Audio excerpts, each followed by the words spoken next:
I have the pleasure to present to you Dr. Martin Luther King, Jr.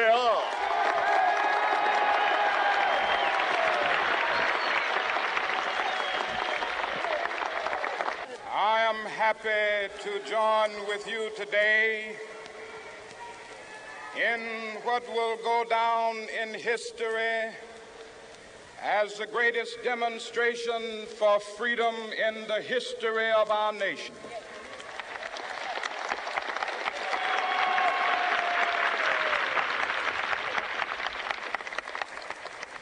Fivescore years ago,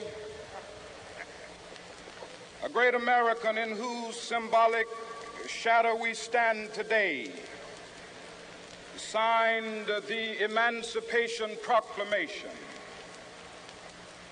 This momentous decree came as a great beacon light of hope to millions of Negro slaves who had been seared in the flames of withering injustice.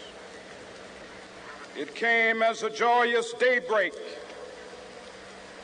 to end the long night of their captivity. But 100 years later, the Negro still is not free. 100 years later, the life of the Negro is still sadly crippled by the manacles of segregation and the chains of discrimination. 100 years later, the Negro lives on a lonely island of poverty in the midst of a vast ocean of material prosperity. 100 years later, the Negro is still languished in the corners of American society and finds himself in exile in his own land. And so we've come here today to dramatize a shameful condition. In a sense, we've come to our nation's capital to cash a check. When the architects of our republic wrote the magnificent words of the Constitution and the Declaration of Independence, they were signing a promissory note to which every American was to fall heir. This note was a promise that all men, yes, black men as well as white men, would be guaranteed the unalienable rights of life, liberty, and the pursuit of happiness. It is obvious today that America has defaulted on this promissory note insofar as her citizens of color are concerned. Instead of honoring this sacred obligation, America has given the Negro people a bad check, a check which has come back marked insufficient funds.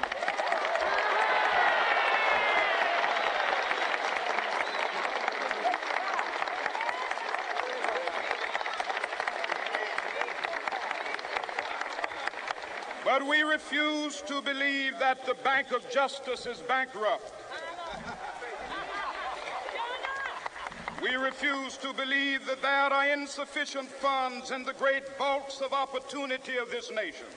And so we've come to cash this check, a check that will give us upon demand the riches of freedom and the security of justice.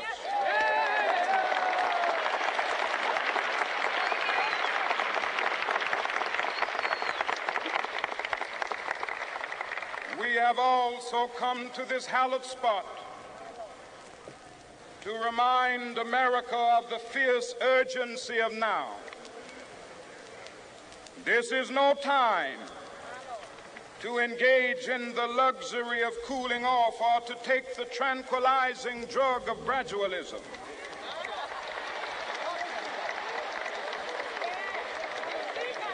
Now is the time to make real the promises of democracy. Now is the time to rise from the dark and desolate valley of segregation to the sunlit path of racial justice. Now is the time to lift our nation from the quicksands of racial injustice to the solid rock of brotherhood. Now is the time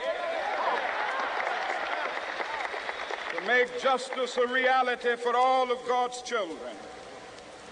It would be fatal for the nation to overlook the urgency of the moment. This sweltering summer of the Negro's legitimate discontent will not pass until that is an invigorating autumn of freedom and equality. 1963 is not an end, but a beginning. Those who hope that the Negro needed to blow off steam and will now be content will have a rude awakening if the nation returns to business as usual.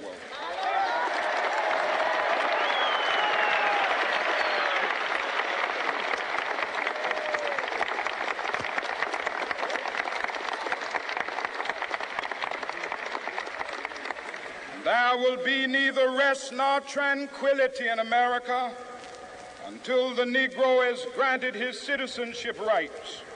The whirlwinds of revolt will continue to shake the foundations of our nation until the bright day of justice emerges. But that is something that I must say to my people who stand on the warm threshold which leads into the palace of justice. In the process of gaining our rightful place, we must not be guilty of wrongful deeds. Let us not seek to satisfy our thirst for freedom by drinking from the cup of bitterness and hatred.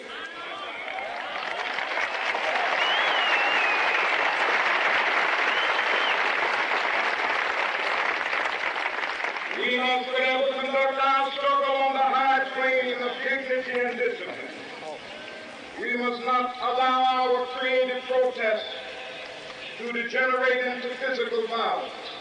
Again and again, we must rise to the majestic heights of meeting physical force with soul force. The marvelous new militancy which has engulfed the Negro community must not lead us to a distrust of all white people. For many of our white brothers, as evidenced by their presence here today, have come to realize that their destiny is not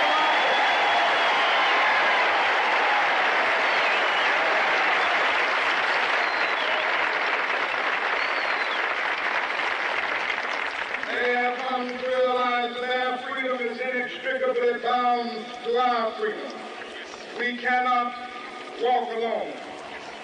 As we walk, we must make the pledge that we shall always march ahead. We cannot turn back. There are those who are asking the devotees of civil rights, when will you be satisfied? We can never be satisfied as long as the Negro is the victim of the unspeakable horrors of police brutality. We can never be satisfied. As long as our body is heavy with the fatigue of travel, cannot gain lodging in the motels of the highways and the hotels of the city.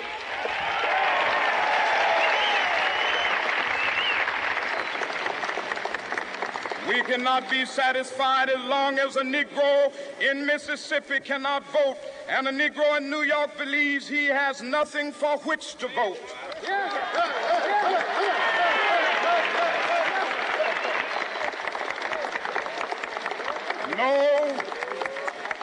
No, we are not satisfied, and we will not be satisfied until justice rolls down like waters and righteousness like a mighty stream.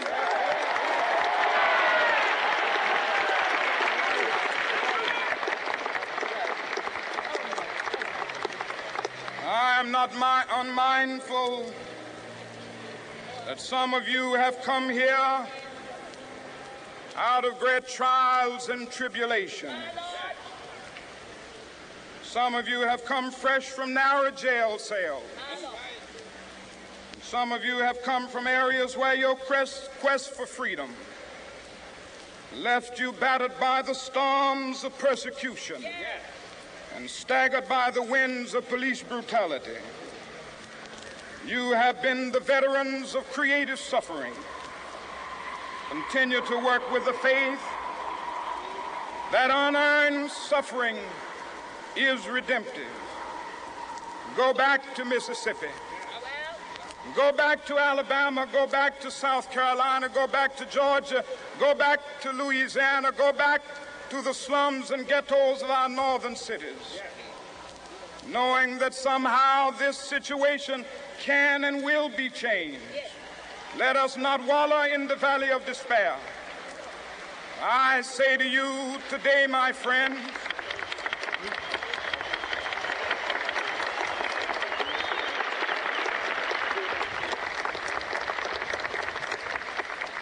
so even though we face the difficulties of today and tomorrow, I still have a dream.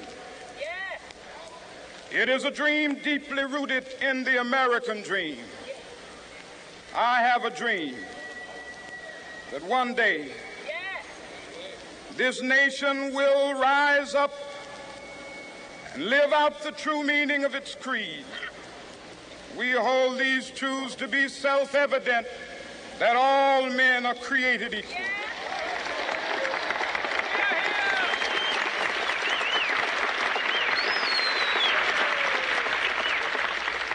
I have a dream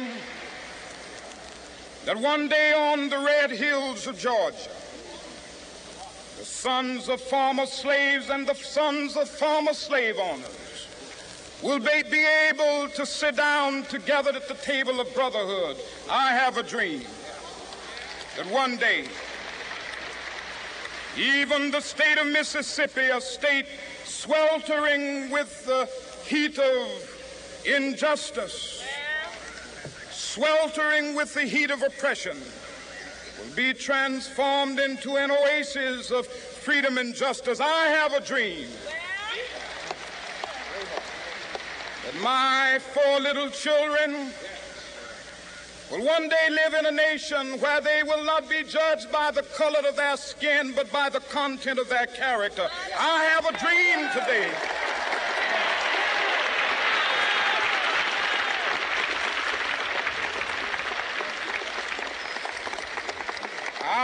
a dream that one day down in Alabama, with its vicious racists, with its governor having his lips dripping with the words of interposition and nullification, One day right there in Alabama, little black boys and black girls will be able to join hands with little white boys and white girls as sisters and brothers. I have a dream today.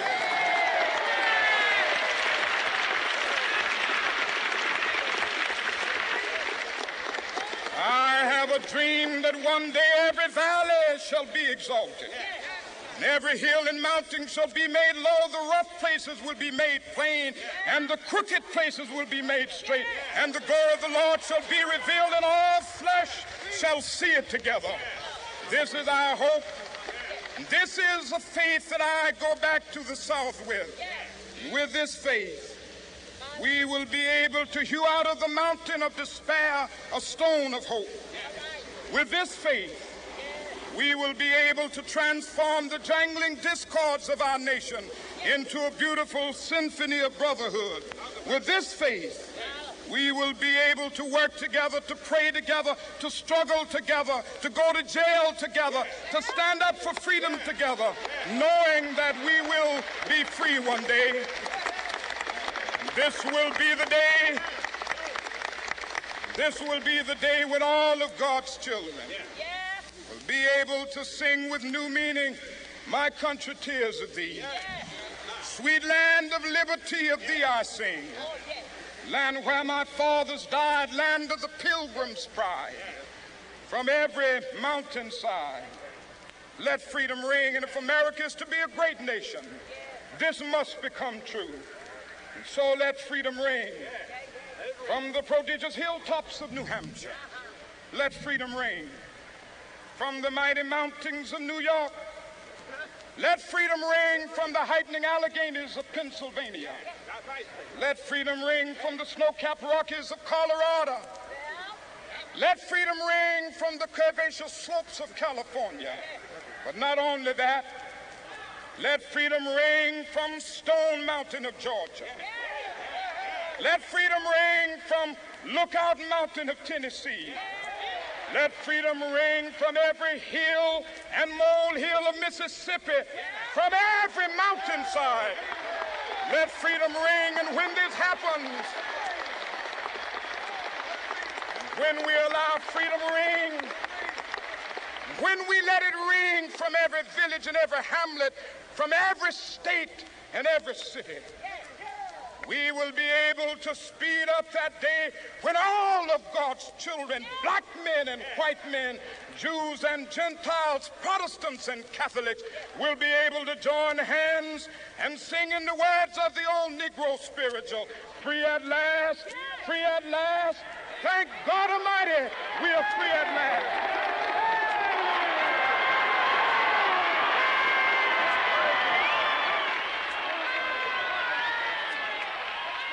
Thank you.